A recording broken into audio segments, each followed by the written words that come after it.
His left, the one and only Prep Dawg. Prep Dawg. What's up, Prep Dawg? What game were you at tonight? Mr. Rev. REV-San G. Is Rev that good, or San G had some trouble with the Wildcats? Rev played a pretty good game. San G kind of made it. Microphone, please. They made it a little bit easy on him by fumbling twice. Kind of a fluke thing where the quarterback lost his hold on the ball as he was going to throw, and the same kid, Trevor Douglas, recovered it in both instances.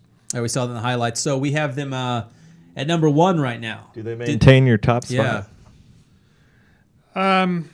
I wasn't one of the people who voted them number 1. Do you now?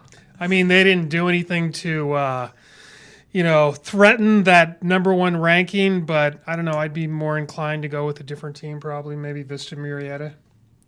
I was impressed with their performance tonight. I don't know if you got a chance to see the highlights, but they made Santiago look pretty pedestrian. Nice word. Thank you. So what do you think of Deku at quarterback, and also Riley ran in some? Coach Bruick decided to really throw the ball a lot, throw it all over the lot in the first half especially. And they were just obviously working on their passing game. It seemed like they could have run almost at will had they chosen to. But as Bruick said, it's a practice game and it's time to work on passing and things that they're not, not their strengths. So they did with some success, but not as much as they wanted. There were a lot of misfires and drop balls. Did we get any involvement from the young Markham out there tonight for Rev? Blake Braun had a touchdown catch. That is. Let's see. That's the young Bruick, I believe. Yeah, that's Kurt's sister's son. So the grandson of one of our local legends had a big game tonight. Well, he had a touchdown catch. Very good. I believe we are taking a call now. Yeah. Hey, how's it going? You're here with Prep Dawg, Chris Ericoli, and Pep Fernandez on HS Game Time Live. Hey, how's it going? We're doing great. How are you doing tonight? I'm doing awesome, man. Awesome. I actually got to see the Riverside North versus Alamany game tonight, and that was an amazing game. Going into it, did you think North had a chance?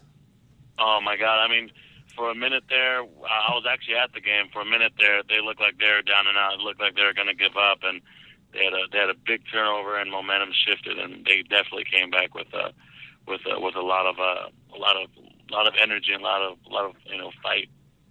So do you think North's going to enjoy a great season, kind of springboard off of this, and maybe be one of the better teams in the Inland area? I really hope so. They have a few. They have some really good talented players. I mean, the support from the fans were there. I mean, the whole stadium was jam packed. It hasn't been like that in years. So it's good to see that they have the support of the fans, and I think they can carry it through and have a great season. You think it was really after last week's kind of dismantling of Colton that kind of inspired a Husky fever?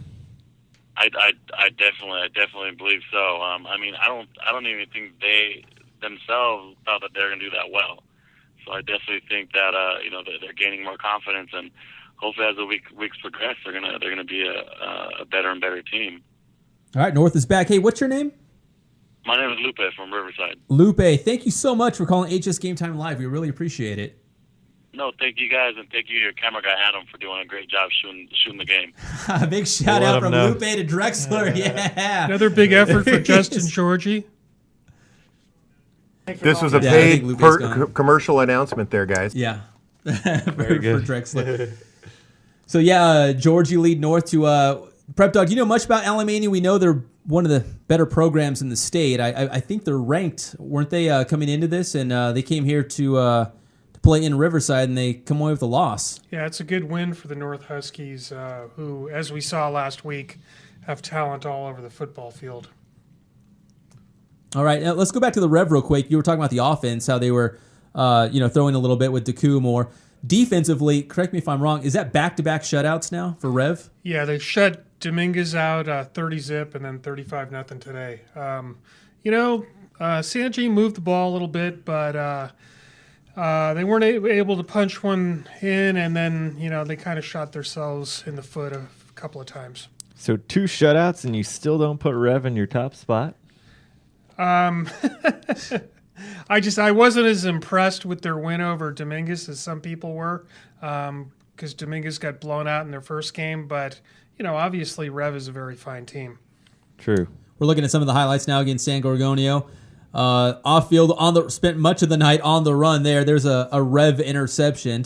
That was by, I believe, Jamal Ellis coming up with the interception for the Wildcats. So seems like Rev kept off field on the run, and some of those fumbles were forced. The other one, like you said, Prep Dawg, I think he dropped back. He was in the gun, started scrambling, and the ball just simply slid out of his hands. Yeah, that happened twice. Twice? Yeah. So maybe it was the Rev pressure. Maybe it was just bad misfortune for San G. There's their running back, Carlos Fabrez, taking it in for another touchdown for the Wildcats. He had a nice game. He had a couple scores tonight for the Wildcats. So they've got him. They've got Jesse Riley in the backfield. We saw Austin DeCou run, and now they're letting him throw a little bit. So they've got a lot of weapons for the Wildcats. Right? Yeah, there's that fluke fumble. Yeah. He's going to need some stickum or something, I think, next game. Who does Rev have next? That escapes me. That's a very good question, Eric Lee. We will look into that. So Rev obviously making a stand. Oh, look at that one. Oh, Los Osos, as we're talking about Redlands, edging Redlands High School tonight by a final score of 21-15. We haven't read that score yet. So smudge pot game later in the season when we get to league play in the CBL. But yeah, I was talking to Redlands scorekeeper Al Sanchez, and he said it was a good game. He said the kid Craig Lee for Redlands had a 73-yard touchdown called back. So a little misfortune for the Terriers. But the Los Osos Redlands series has been a tight one. They always have good games. So is Rev the team to beat in the CBL? Obviously, if they're our number one team in the inland area, they're the favorite, definitely right? The team to beat. I mean, I think they've won like 3 out of the last 4 titles and came real close. Miller edged them out one season. And year in and year out, they are the benchmark for CBL teams of late. All right, Rev getting it done against San G tonight. Prep Dawg, you are the man. It was good covering water polo with you yesterday in your Hawaiian shirt and 49ers. He was very fashionable yesterday. Very California. He very much is. It was a lot of fun. It was a lot of fun. And I'm sorry I didn't bring my clipboard in. You should have. The people have gotten a chance to see that clipboard commercial. I imagine they're shaking their head over that. As I think the Oscar committee is actually under review for that. For that promo we did with Prep Dawg's. I tried to explain it to my girlfriend, the Caltrans girl, and she wasn't getting it. But I'm not sure different strokes for different folks. Yeah. You're so genius when the camera rolls. You don't even understand it yourself. You're kind of like Dustin Hoffman in The Rain Man, maybe. Don't friend me on Facebook anymore. I'm unfriending you. Yeah, I officially became a Facebook friend of the Prep Dawg today, but it looks like it won't even last 24 hours after that comment. What have you been waiting so long? You guys haven't been friends on Facebook? Just destiny has not brought us to each other until now, I guess. We always banter about our great passion being the San Francisco Giants, but this dialogue has gone downhill officially. Quickly.